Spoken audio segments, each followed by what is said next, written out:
Choice, your creative superpower. We have the power to manifest as we dedicate attention to our thoughts, but often miss opportunity to achieve the greatest good. Your superpower is waiting to be unleashed to unlock a fuller, more rewarding world for all. Join us every Thursday at noon Mountain Time for Choice, your creative superpower with Zoe Muro.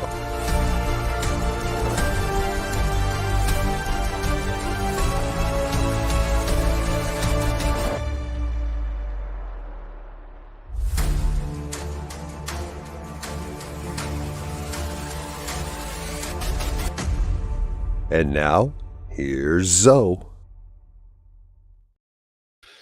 Welcome to the New Thought Media Network, and welcome to Choice, your creative superpower. My name is Zoe Muro, and I am, as always, delighted to be your host. If you're coming back, it's good to have you here again. And if this is your first time, well, welcome. We are here each Thursday at 11 a.m. Pacific Time, 12 noon Mountain Time, to explore how you can use the amazing superpower of choice to co-create your life experience for the greatest good. I'm a religious science practitioner at the Oakland Center for Spiritual Living in Northern California and a transformational coach. I work with people who are looking to live their lives to the fullest. Today, in episode 27, we'll be looking at choice and abundance.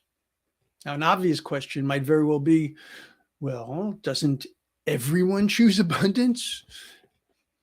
That would be no, unfortunately.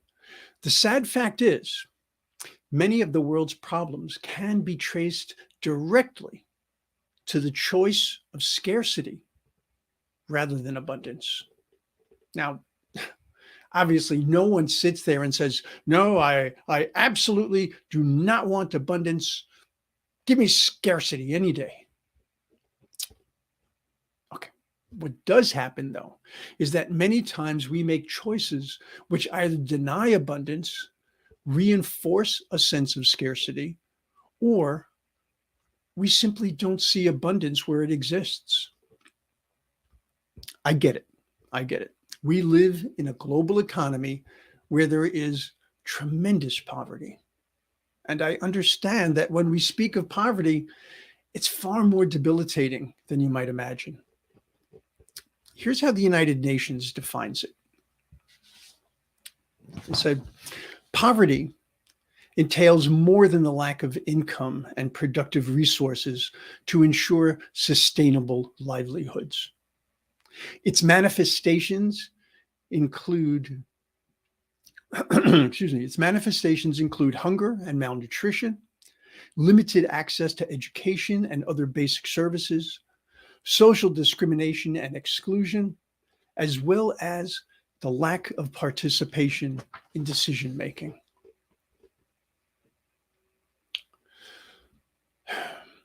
The United States is considered to be the wealthiest country in the world.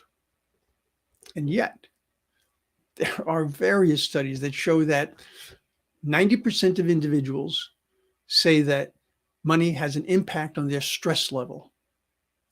70% of Americans say they are struggling financially. About 65% report feeling that their financial difficulties are piling up so much that they can't overcome them. The top 1% of wage earners hold 31.9% of the wealth of the United States, while roughly 11% of Americans live in abject poverty. Now, all of these statistics are based on one thing: wealth. But that does not address the topic of abundance adequately at all. Certainly, the effect of lack of financial resources can be dire. There's no question. But to appreciate the breadth and depth of abundance is to understand how to cultivate an approach to abundance that can bring a fuller life experience, even in the face of financial lack. So that brings me to the first choice we will address relative to abundance: choosing how we will define it. So, just to get us in the right headspace, check out these quotes. This is from the legendary couturier, Coco Chanel. She said, "There are people who have money, and there are people who are rich." Or how about this one? This is often attributed to reggae master Bob Marley. Not sure if he really was the first one to say this or not. "Some people are so poor, all they have is money."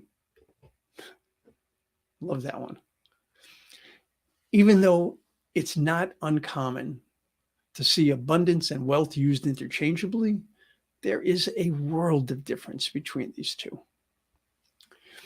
A dictionary definition of wealth would be a great quantity or store of money, valuable possessions, property, or other riches. Whereas the dictionary definition of abundance is a great or plentiful amount. I found this one comparison, or contrast, I guess would be more accurate, that I particularly like. Although it's really a perspective, it's not actually a definition. Okay. And this read, "Wealth is often an unnatural human state, whereas abundance is a natural state of nature and of the universe." Personally, while I can definitely accept that distinction, it really does beg diving into it to understand how choice enters into the discussion.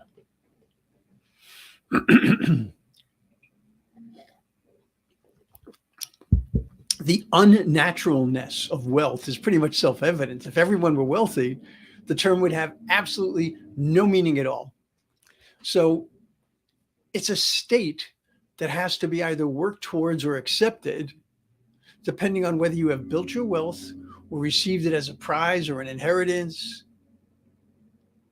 regardless of the source of the wealth. For it to be maintained, one must choose to do so. Now, if you had won or inherited a great sum of money or possessions worth some great sum of money, and you chose to give it to charity or spread it out among a number of people or organizations, you would cease to be quote unquote wealthy because you don't have that money anymore. So becoming or remaining wealthy does require a conscious choice or a series of choices. But how does that enrich one's life?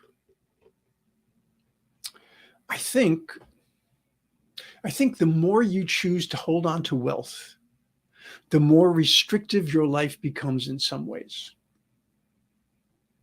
You need to work on a financial plan to maintain it, or hire someone to do so for you. You need to make choices on investments, security, what to spend, what to save. The funny thing is that looking at wealth is, in a sense, a limiting factor, because it quantifies a certain amount of financial worth as being acceptable and then locks you into strategies and behaviors to maintain it. Now, I want you to remember we are talking purely about finances in this depiction of wealth.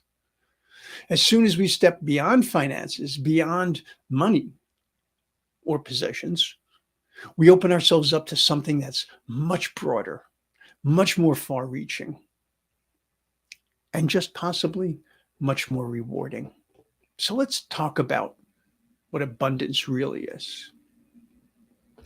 As we've seen again and again, our relationship to any given topic depends strongly on how we define it. So I want you to think about this for a moment. What does abundance mean to you? What does abundance mean for you? Okay. What does it mean to you? What does it mean for you?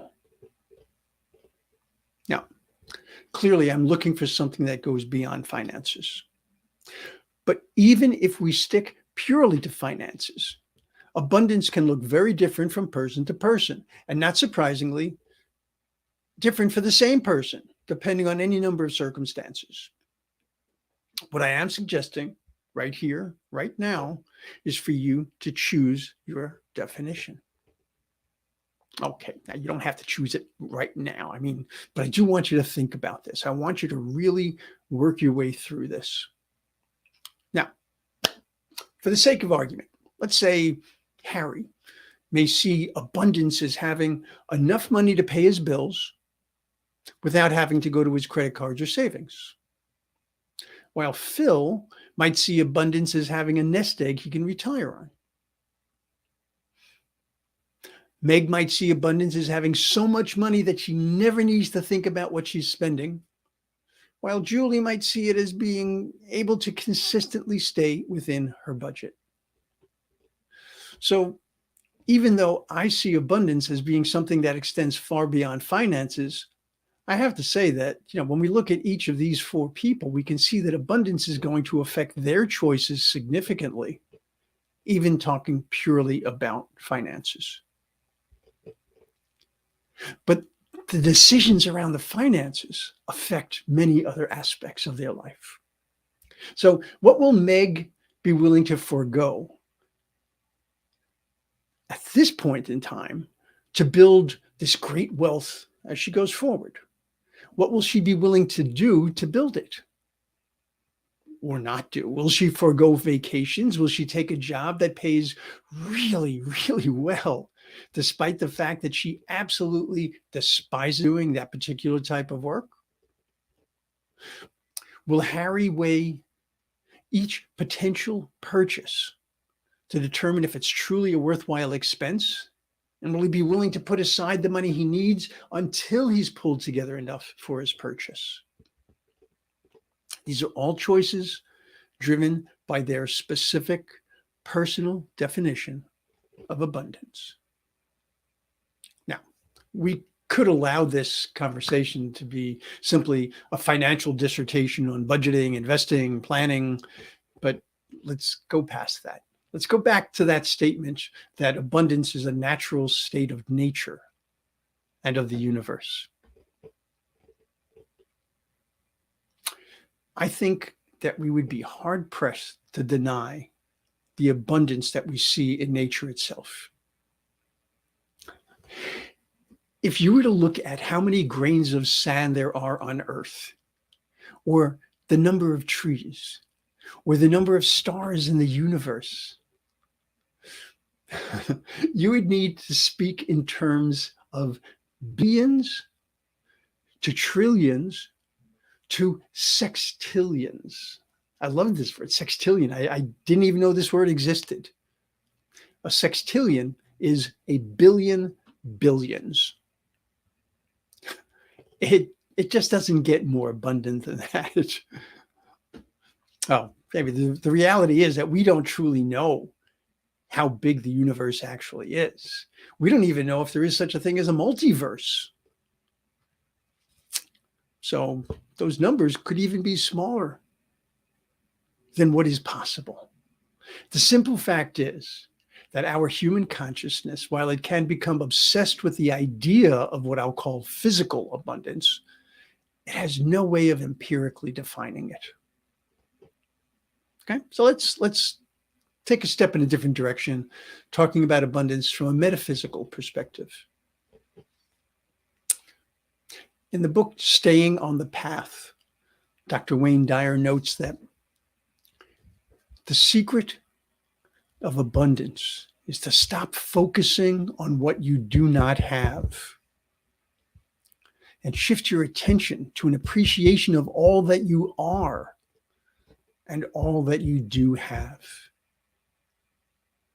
The secret of abundance is to stop focusing on what you do not have and shift your consciousness to an appreciation of all that you are and all that you do have. In last week's show, we were exploring mindset. And this is a good way to continue this exploration because a subset or an application of the growth mindset is what Stephen Covey calls an abundance mentality. And he refers to a subset or an application of the fixed mindset, a scarcity mentality. So an abundance mentality versus a scarcity mentality. It's probably not at all surprising that an abundance mentality, in Covey's view, is part of what he refers to as a win-win mentality.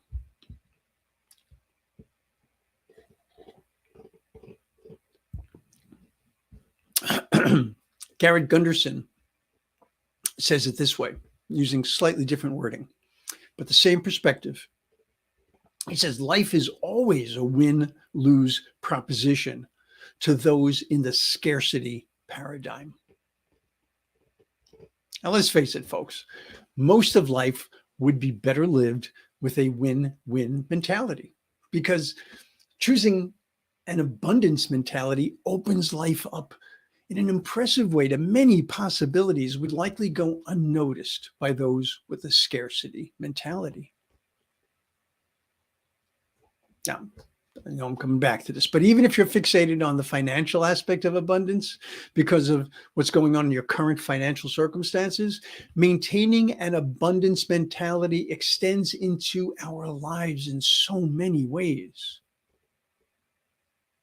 Here's an example that I believe will illustrate the difference between abundance and scarcity mentalities. And this might be very familiar to you. Let's say you've just finished a fine meal and it's time for dessert. Oh, it's a luscious dessert. It's a dish of your favorite dessert being placed in front of you. And, well, if you're in a scarcity mindset, the first thing you'll notice is how small that portion is, which instantly diminishes your enjoyment. You chose to ignore the fact that this is a delight and somehow turned it into like a sadness of sorts. With an abundance mentality, on the other hand, you savor the sight of it, the aroma, the textures, the flavors with each and every mouthful. Because you are fully present to the moment and fully present to the experience itself. That is an abundance mentality at work. Wow, how sweet it is. I was going to say no pun intended, but oh, come on, it was intended. Yeah. Can't say it wasn't. Well, here's another one. You wake up in the morning and your thoughts turn to the day's activities and you think, I am never going to get everything done today. Maybe this is just me talking because I'm 72 years old. But hey, waking up and having another day of precious life is a gift in and of itself. Scarcity versus abundance. Throughout our life, we are faced with many, many opportunities to see abundance or to see scarcity. We get to choose. So there are certain phrases that have a tendency to pop up. Like, if I only had whatever, or as soon as I get whatever, or this is the only way, nothing except whatever it might be will suffice. And one of my personal favorites, act now or lose out on this great deal forever. In fact, in marketing, there's actually a recognition of something called the scarcity principle, which notes that a perception of scarcity for a given item or service actually increases desire for it. And you know, marketers use this all the time. I can't tell you how many times I've looked at something online and it says, oh, there's only 2 of these left. Well, 2 of them left until they put another 2 and another 2 and another 2. No, our brains are actually wired with scarcity as a driving factor. When we anticipate acquiring something that we desire, our brain responds accordingly. Our pleasure center is aroused, and we actually release hormones into our system. Not going to get into all the technical medical details of that. The truly odd thing is, though, the actual acquisition itself might not bring anywhere near as much pleasure as the anticipation of that. Now, that's something we see played out to the extreme in people who suffer with addiction. The anticipation of the object of the addiction, whatever it might be, whether it's a drug or an action, it actually exceeds the pleasure received by the addict when they do get that. And so they seek more and more of it to compensate. It's the ultimate scarcity paradigm at work. And when we tend to miss and think that it's simply a matter of one becoming resistant to the effects of the drug or whatever it might be. And there is a point in addiction where that is true. But the reason that it becomes so insidious is because of how our brains are hardwired to start with. Now, remember, we're talking about the oldest portion of our brain. I believe it's called the limbic system. All right. That was the fight or flight aspect of it. That was the food is here now. I might never get it again. I better eat everything now.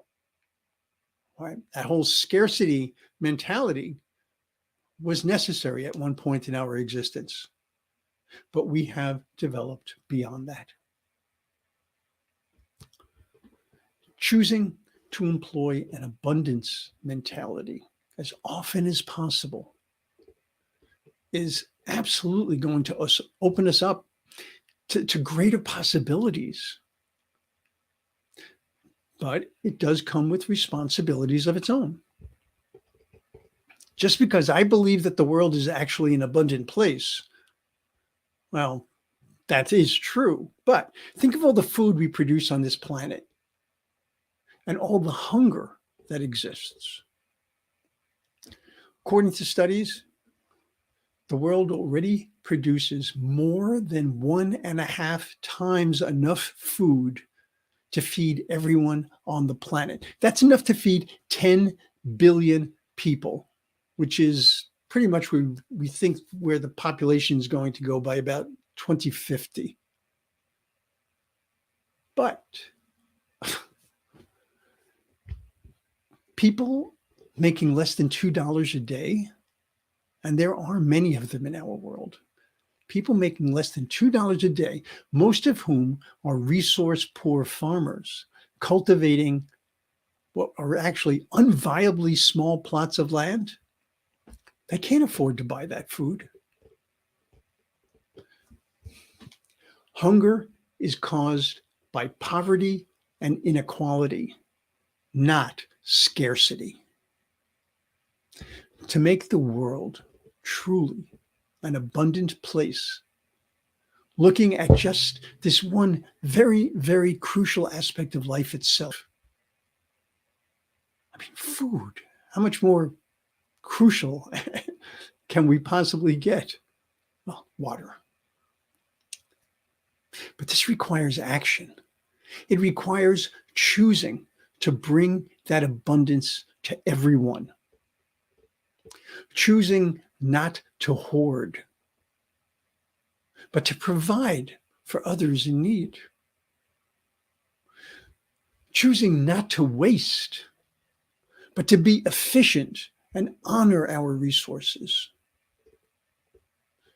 Choosing not to deny, but to address the most basic of human needs.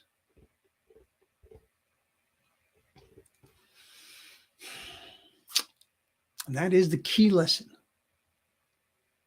I believe, to learn from exploring choice and abundance. It takes attention, awareness, consistency, openness. Because, folks, abundance is not a thing.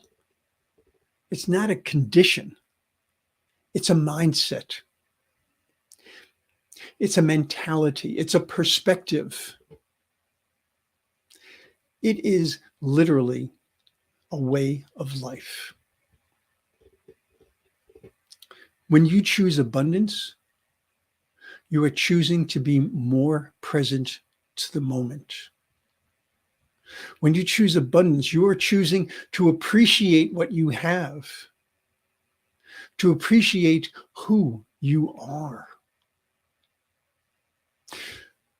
You are choosing to embrace a freedom from so many of the insecurities and limitations that we put upon ourselves.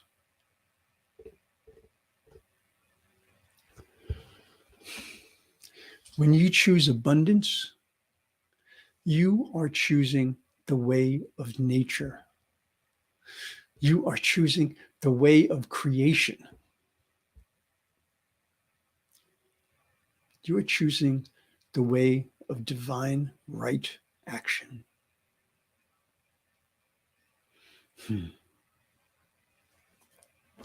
Well, as I said, I want you to think about what abundance means to you and for you. And what I mean by that is, while you might say abundance is having enough of this or not having to worry about that, whatever it might be, how does that then affect your life? What decisions do you then make? What choices do you find yourself making as a result of that? To either maintain what you see as abundance, or to understand how that's going to outpicture in your life, in your actions, how you show up in the world. All right. It's a really, really powerful practice to be engaged in abundance. So I said it's a perspective, yes, but it's also a process. It's something that you develop, that you work on, that you nurture, that you maintain. So I hope that that is something that you will look at. I hope that it is something that you will work towards, because it will be so fulfilling.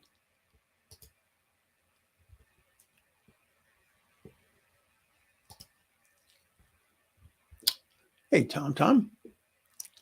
Oh, you can definitely watch the recording afterwards. Glad to hear that you're enjoying this. Okay, folks. So that wraps it up for today.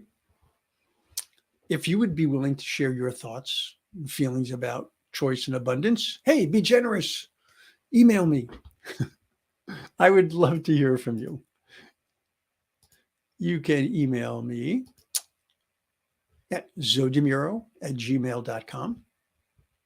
I'd love to hear what you think about choice and abundance. I'd also love to hear anything that you would like to see discussed in a future show. Any topic at all relating to choice. All right. So, as I said, feel free to send me that email. I want to thank you for spending your time with me this week.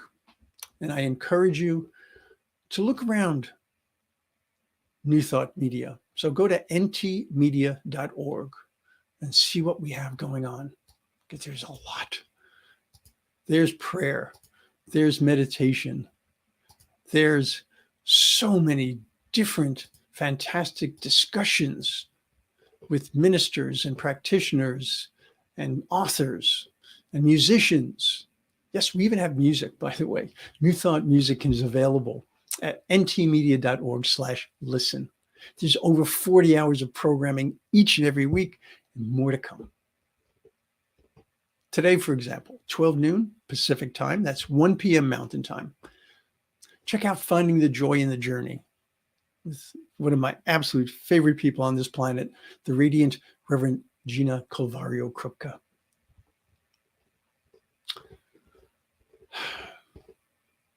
I look forward to seeing you again next week, folks. Until we meet again, Choose wisely. Much love and many, many blessings. Namaste. Choice. Your creative superpower. We have the power to manifest as we dedicate attention to our thoughts, but often miss opportunity to achieve the greatest good. Your superpower is waiting to be unleashed to unlock a fuller, more rewarding world for all. Join us every Thursday at noon Mountain Time for Choice, Your Creative Superpower with Muro.